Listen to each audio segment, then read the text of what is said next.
देखो अक्सर क्या होता है, भटकाते वो लोग हैं जो खुद अभी ढूंढ रहे हैं। पहले बड़े साधक लोग बड़े ऑनेस्ट होते थे, ईमानदार होते थे। तो आप उनके पास सत्संग करने जाओ, चर्चा करने जाओ, सत्संग करते थे, चर्चा करते थे। लेकिन कभी भी वो ऐसे नहीं बोलते थे कि आप ये साधना करो, वो साधना करो, क्योंकि उनको अधिकार नहीं है साधना बताने का। मेडिकल वाला कभी भी आपको ट्रीटमेंट नहीं देता है, जो दवाइयां बेचता है।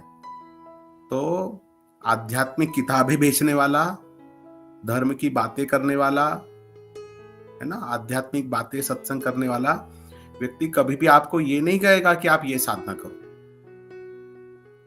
अब समय थोड़ा विचित्र हो गया है। अब जो आध्यात्मिक किताबें बेच रहा है वही आपको बताने लग जाता है कि आप ये साधना कर लो, वो साधना कर लो।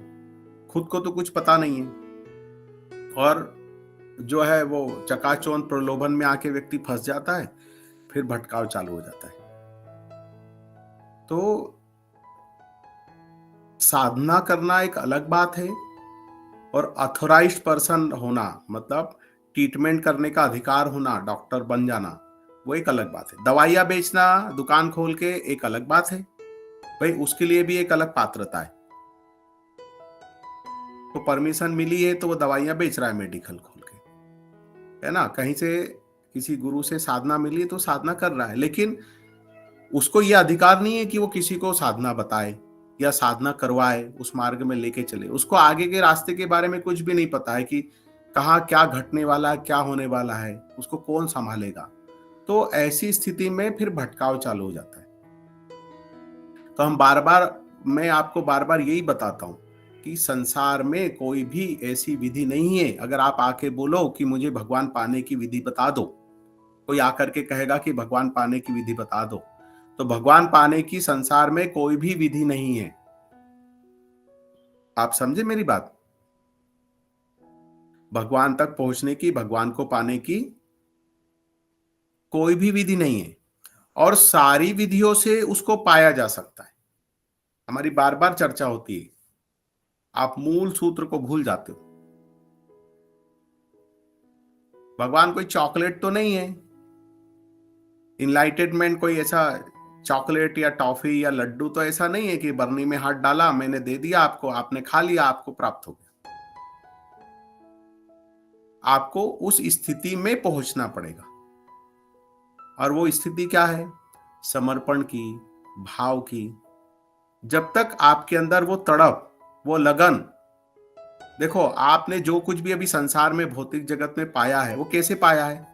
आपने अपनी लगन से पाया है। लगन से पाया ना, कि आसमान से कोई चीज गिरी थी आपके झोले में और आपको मिल गई। आपने मटेरियलिस्टिक लाइफ में जो भी आपने अचीव किया है वो कैसे अचीव किया है? किसी ने आपको थाली में परोस के दिया था क्या? आपकी लगन, आपकी तड़प, जो जुझारू प्रवृत्ति, लड़ करके आगे बढ़ना। किसी ने, दुनिया की कितने लोगों ने अलग अलग बातें करी, लेकिन आप भटके क्या? आपने अपने लक्ष्य को पाया ना।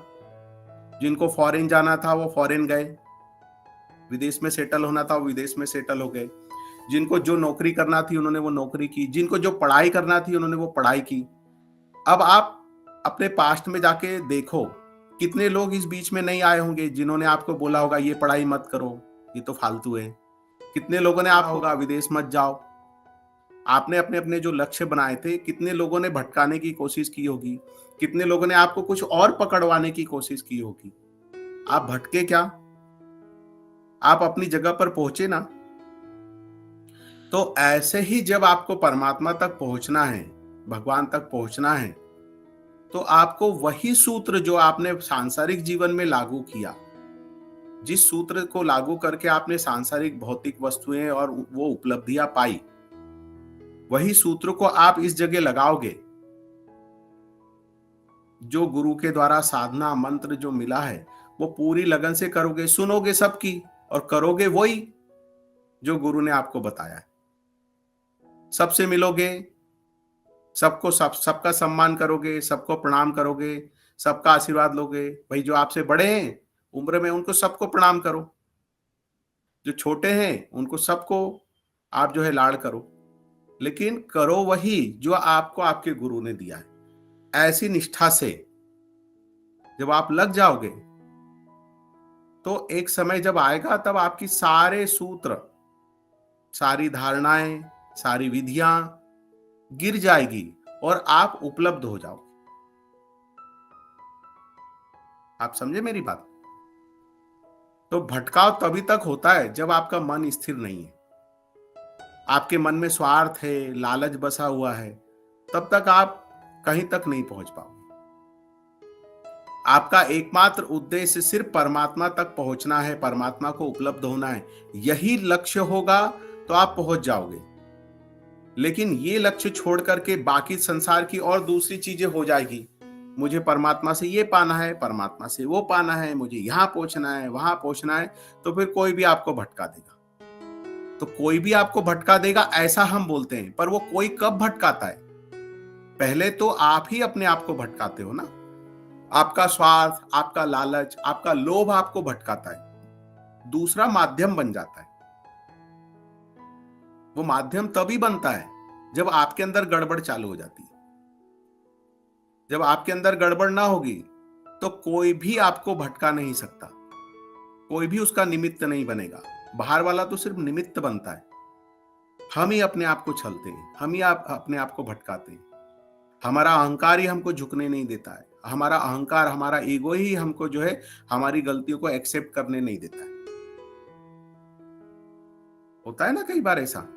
देखो एक वो कहावत है, बोलते हैं माला फिराते नकुआ दबाते, माला फिराते नकुआ दबाते, बीती उमरिया मेरी नखरे में, मेरो हीरो हिराए गयो कचरे में। अब एक बार फिर से सुनना, माला फिराते नकुआ दबाते, बीती उमरिया नखरे में, मेरो हीरो हिराए गयो कचरे में। तो अब आप देखना ऐसे आपके चारों तरफ ऐसे धार्मिक लोग माला फेर रहे हैं और बीच बीच में फालतू की बातें कर रहे हैं, इसको डांट रहे हैं, उसको चिल्ला रहे हैं। नकुआ दबाते मतलब प्राणायाम कर रहे हैं, नाड़ी शोधन, पता नहीं दुनिया भर के जो यूट्यूब देख के, किताब पढ़ के। और नखरे ढेर सारे हैं, आज मेरा उपास है, सिर्फ साबूदाने की खिचड़ी खाऊंगी मैं। आज मेरा फलाना व्रत है, मैं सिर्फ पीला ही खाऊंगी, मैं पीला व्रत है। अब कोई कोई आध्यात्मिक व्यक्ति आ जाए तो वो तो अपने द्वारा किसी को कष्ट ही नहीं देता है, पर अगर ऐसा कोई आपके घर आ जाए तो बड़ी परेशानी होती है। ऐसे बुआ जी आ गए, ताऊ जी आ गए, चाचा जी आ गए, और जिनकी ऐसी लाइफ स्टाइल है कि हम तो पीला ही उपास रखते हैं, हम तो नीला ही उपास रखते हैं, नीला ही खाएंगे, पीला ही खाएंगे, लाल ही खाएंगे, साबूदाने की खिचड़ी खाएंगे, मीठा ही खाएंगे, बिना नमक का खाएंगे। ये क्या है? माला फिराते नकुआ दबाते, बीती उमरिया मेरी नखरे में। ये नखरे ही तो है। अरे क्या साबूदाने की खिचड़ी खाने से आपको भगवत प्राप्ति होगी? क्या पीला नीला खाने से, कोई एक रंग का खाओगे दिन भर या ऐसे करोगे तो क्या भगवत प्राप्ति होगी? दिखाने के लिए माला फेरते रहोगे तो भगवत प्राप्ति होगी? अब इसका उल्टा अर्थ आप मत लगा लेना कि आप जो माला जपते हो माला जपना बंद कर दो। कई बार चीजों को, जो बदमाश जो होते हैं, जो जो कामचोर हलाल है, जो कुछ करना नहीं चाहते, तो गुरुजी ने बोल दिया तो माला फेरने से थोड़ी भगवान मिलते। अभी कहा सारी विधियों से मिलते हैं और किसी विधियों से नहीं मिलते। उसके पीछे के मर्म को जानने की, समझने की कोशिश करो। जब आप माला जपते हो तो आपका ध्यान परमात्मा में ही होना चाहिए, उस माला में ही होना चाहिए। इधर उधर संसार में क्यों भटकाते हो? उंगली में माला चल रही है और मन तो मनवा फिरत बाजार में, कर में फिरत है माला, मन का डार दे। वो ऐसा कुछ है ना कबीरदास जी का, माला फेरत जग भया, गया ना मन का फेर।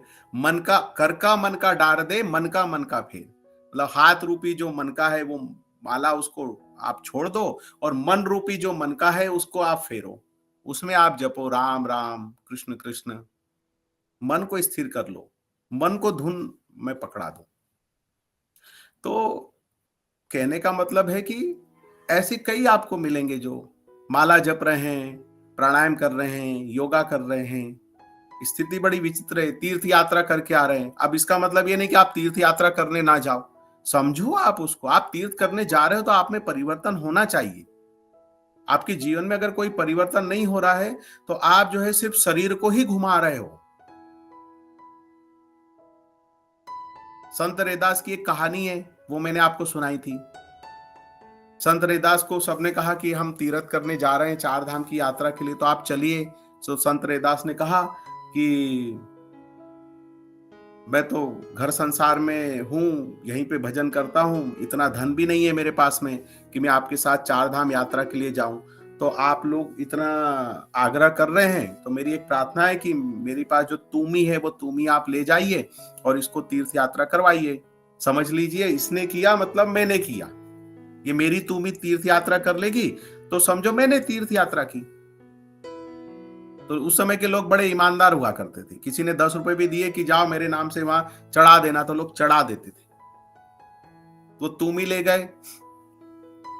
अब वो तूमी को जो है जहां जहां भी तीर्थ में जाते थे, पवित्र नदियों में स्नान करते थे, तो तूमी को भी वो सब लोग स्नान कराते थे। और सब यात्रा करवा करके जहां जहां भी मंदिर में जाके दर्शन करते थे, सब लोग वहां वो तूमी को भी दर्शन करवाते थे कि संत रैदास की तूमी लो, कर लो दर्शन। संत रैदास की तूमी ले, लगा लो डुबकी। और फिर सब यात्रा पूरी हो गई, जब वापस लौटे रैदास जी को ला करके उन्होंने वो तूमी दी। तो रैदास जी ने क्या किया कि वो तूमी को जो है, उनकी जो एक रापी थी, वो चमड़ा काटने की जो औजार होता है उसको रापी बोलते हैं, रापी यूं मारी उसको और टुकड़े टुकड़े कर दिए। तो उसमें से एक दो जरा बुद्धिजीवी थे थोड़े, वो थोड़े नाराज हो गए। उन्होंने कहा कि हम बड़ी मेहनत से संभाल संभाल के लेके गए थे कि ये टूट ना जाए, संभाल संभाल के रखी, सब जगह हमने उसको डुबकी लगाई पवित्र नदियों में, सब जगह दर्शन कराए, और अब आपको लाके दिए तो आपने तो तोड़ दिया उसको। तो संत रैदास जी बोले थोड़ा रुको, धैर्य रखो। और सबको एक एक एक एक टुकड़ा बांट दिया उन्होंने, जितने वहां 10-15 लोग थे। और कहा कि ये मेरी जो है कड़वी तूमी, तूमी जो है जैसे गिलकी होती है ना, लौकी होती है, ऐसी कड़वी लौकी होती थी जिसको कोई नहीं खाता था। तो कड़वी जो लौकी होती है, वो लौकी पक करके, कड़वा कद्दू जो ऐसे लौकी ऐसे डमरू टाइप में जो होता है, जंगल में जो होती है, उसको वो कड़वा होता है खाने में, उसको नहीं खा सकते हैं। तो वो पकने के बाद उस फल को तोड़ के काट लेते हैं और अंदर से खोल बना लेते हैं और उसमें पानी भर के यूज करते हैं। साधु लोग कमंडल बना लेते हैं। तो ऐसी वो पात्र था, उन्होंने उसको तोड़ दिया। बोले ये कड़वी तूमी जो है मेरे पास तो कड़वी थी, लेकिन अब ये इतनी तीर्थ यात्रा करके आई है, चार धाम करके आई है, तो जरूर मीठी हो गई होगी। क्या आप लोग चख करके बताएंगे? तो फिर सबने उसको मुंह में रख के चखा, तो सब बोले छी छी छी, ये तो बहुत कड़वी है। तो उन्होंने ये घटना घटी, एक उदाहरण ये सबके सामने रखा। मन चंगा तो कठौती में गंगा। अब कुछ सियाणे लोग ऐसे हैं जो बेचारे, किसी का भाव है तीर्थ यात्रा करने जाने का, तो उसको रोक देते हैं, कहां तीर्थ करने जा रहे हो, मन चंगा तो कठौती में गंगा। ये इसके लिए थोड़ी बनाई गई। अब देखो काली खोपड़ी के लोग कैसी बातें करते हैं। किसी को जाना है कोई बोल रहा है मुझे यात्रा करने जाना है, तो उनको अपने पैसे बचाना है, तो उसको क्या बोल देंगे, अरे कहां तीर्थ करने जा रहे हो, मन चंगा तो कठौती में गंगा। अरे ये वो मतलब नहीं है मन चंगा तो कठौती में गंगा। मन चंगा तो कठौती में गंगा का मतलब यह है कि अगर आप तीर्थ यात्रा करने जा रहे हो और आपका मन परिवर्तन नहीं हुआ, तो ऐसी तीर्थ यात्रा का क्या लाभ। अगर आप जा रहे हो तो मन परिवर्तन जरूर होना चाहिए। और अगर आप इतनी तीर्थ यात्राएं, चार धाम करने के बाद भी आपके अंदर छल कपट, बदमाशी, लोभ, लालच, संग्रह करने की प्रवृत्ति, अहंकार, क्रोध, ये सब वैसे ही बना हुआ है, तो फिर वो कड़वी तूमी की तरह हमारा जीवन है। ये उस घटना का मतलब था। तो आप समझे, आप जब भी करो, साधना भी करो, तीर्थ यात्रा भी करो, साधु संतों के दर्शन भी करो, लेकिन अपने मन को स्थिर रखो। दिन प्रतिदिन साधना करने से आपके जो भाव है, उस भाव में बढ़ोतरी होना चाहिए। आप समझे मेरी बात? भाव में परिवर्तन होना चाहिए। ज्ञान की ओर हम बढ़ रहे हैं, प्रकाश की ओर, ना कि अंधकार की ओर। तो अगर ये परिवर्तन नहीं आ रहा है, तो फिर हम कितनी भी मीठी बातें कर लें, गुरुजी ऐसा, गुरुजी वैसा, कितनी भी लल्ला चप्पो कर लें, उससे कल्याण नहीं होगा। देखो, किसी के बॉस का चमचा बन जाने से प्रोग्रेस हो सकती है, प्रमोशन हो सकता है, किंतु साधु संत की, गुरु की चमचागिरी करने से आत्मा कल्याण नहीं होगा। किसी बॉस को पार्टी दे करके वाइन की बोतल न्यू ईयर पे महंगी सी गिफ्ट कर देंगे तो वो खुश हो जाएगा। गुरु को आप खुश नहीं कर सकते। किसी को लगता है कि भौतिक वस्तुओं से हम गुरु को प्रसन्न कर सकते हैं, तो ये आपकी खुशफहमी है, गलतफहमी नहीं है, खुशफहमी है। ऐसी मुझे भी हुआ करती थी कभी कि गुरुजी को कैसे प्रसन्न करें,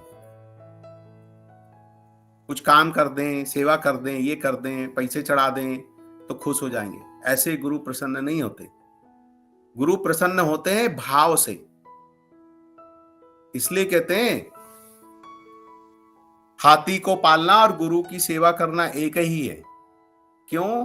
क्योंकि हाथी को आप पाल नहीं सकते, रोज हाथी को कितना भोजन लगता है, और गुरु को आप प्रसन्न नहीं कर सकते। गुरु की सेवा आप कर ही नहीं कर सकते अगर आपको जब तक पता नहीं है।